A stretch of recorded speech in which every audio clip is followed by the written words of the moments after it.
You ask Tiger to solve. This deals with linear equations with one unknown. The final result is u equals 15. Let's solve it step by step. Simplify the expression. Expand the parentheses. Simplify the arithmetic.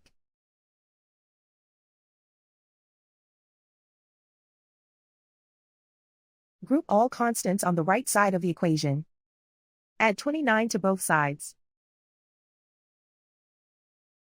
Simplify the arithmetic.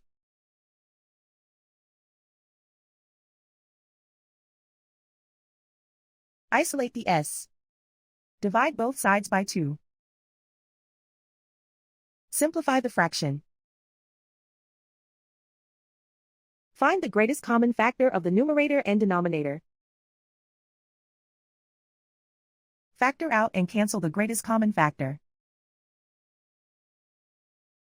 And so the final result is u equals 15.